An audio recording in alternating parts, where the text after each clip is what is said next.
J'ai pas de son.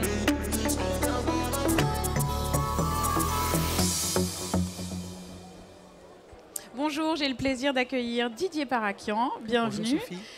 Vous êtes adjoint au maire délégué à l'économie à la ville de Marseille. Donc vous êtes un peu l'hôte de ce salon des entrepreneurs aujourd'hui. Qu'est-ce que vous attendez de ces 2 jours? C'est quoi l'objectif pour vous?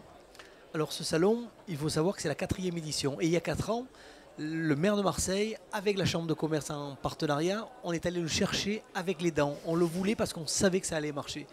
Et là, pendant les 2 jours, c'est pratiquement 11 000 entrepreneurs qui seront présents. Qu'est-ce qu'ils viennent faire? Ils viennent faire du business, ils viennent changer des cartes, ils viennent se renseigner pour créer leur entreprise.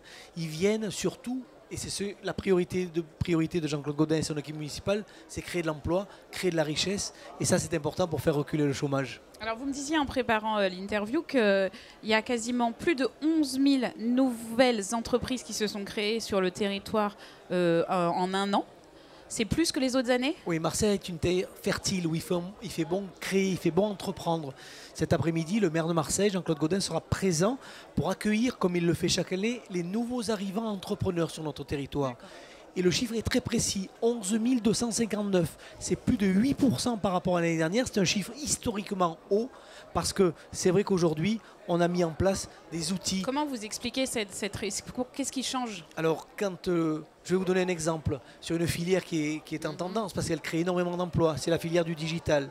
On a une chance historique, on est béni des dieux.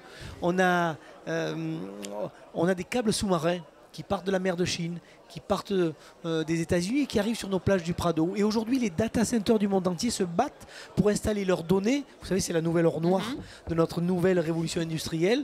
Et donc, on est devenu un hub du digital qui connecte la moitié de la planète, 3,5 milliards d'êtres humains, de Marseille. Et c'est comme ça que Google, Facebook, Amazon choisissent Marseille. Alors, quand le ministre numérique vient sur notre territoire et qu'il reste 3 jours à The Camp, il dit vous êtes la métropole la plus innovante, la plus créative, la plus ouverte sur le monde. Et il a raison parce qu'on a mis des outils en place avec la French Tech par exemple, avec nos startups, avec nos incubateurs, avec nos écoles, avec aussi nos déplacements que nous faisons à l'étranger pour aller à la fois accompagner nos startups pour aller faire du business, que ce soit au CES de Las Vegas, que ce soit à Vivatech à Paris ou que ce soit au DLD en Israël. On les accompagne et on leur fait faire du business. Et comme on est sur place là-bas, qu'est-ce qu'on fait aussi? On fait la promotion de notre territoire et on leur donne envie de venir.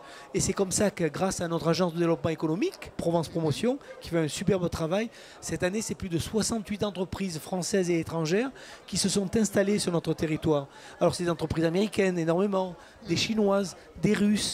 Bref, le monde entier a les yeux braqués sur Marseille. Marseille is in the radar. Alors justement, le ton est tout trouvé pour ma prochaine question. Comment vous imaginez Marseille dans 10 ans? Ça ressemble à quoi pour vous, l'écosystème idéal? Alors c'est vrai que la Smart City ici est en place. Une ville encore plus connectée. Une ville où il faut encore bien vivre, encore mieux vivre. Croyez-moi, on vit déjà très très bien. Et puis en plus, les investisseurs nous disent quelque chose de très important. On préfère investir aujourd'hui parce que le coût d'entrée à Marseille n'est pas trop cher. Mais après les Jeux Olympiques en 2024, les prix vont exploser. Alors si j'ai un conseil à vous donner à vos entrepreneurs, c'est de venir maintenant. C'est le moment ou jamais. Très bien, à bon entendeur tout le monde. Merci beaucoup. Merci.